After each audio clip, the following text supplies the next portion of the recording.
വയനാട് വടക്കനാട് മുട്ടിക്കൊമ്പൻ ദൗത്യം ഇന്നും പരാജയപ്പെട്ടു എന്നുള്ള റിപ്പോർട്ടുകളാണ് വരുന്നത്. ആന വീണ്ടും കാട് കയറി.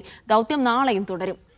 ഫൈസൽ നെടുമ്പാല വിവരങ്ങൾ നൽകും. ഫൈസൽ, അപ്പോൾ ഇന്ന് ആനയെ ലൊക്കേറ്റ് ചെയ്യാൻ കഴിഞ്ഞിരുന്നു, പക്ഷേ കാട് കയറി പോയതാണ് മയക്കുവെടി വെക്കാൻ കഴിയാത്തതിന് കാരണം. അങ്ങനെയാണെങ്കിൽ ഇന്നത്തെ ദൗത്യവും പരാജയപ്പെട്ടു.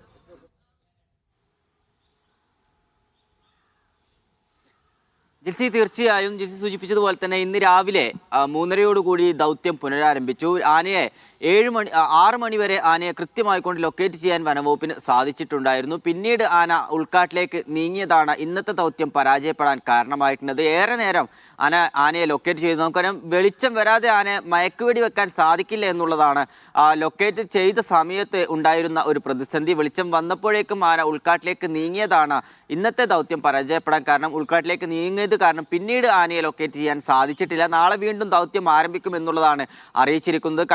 ഇന്നിപ്പോൾ 3ാമത്തെ ദിവസമാണ് ഈ മുട്ടിക്കൊമ്പിനെ പിടിക്കാനുള്ള ദൗത്യം വനം വകുപ്പ് ആരംഭിച്ചിട്ട്. ഇന്നും ദൗത്യം പരാജയപ്പെട്ടതോടെ നാളെ ആരംഭിക്കും.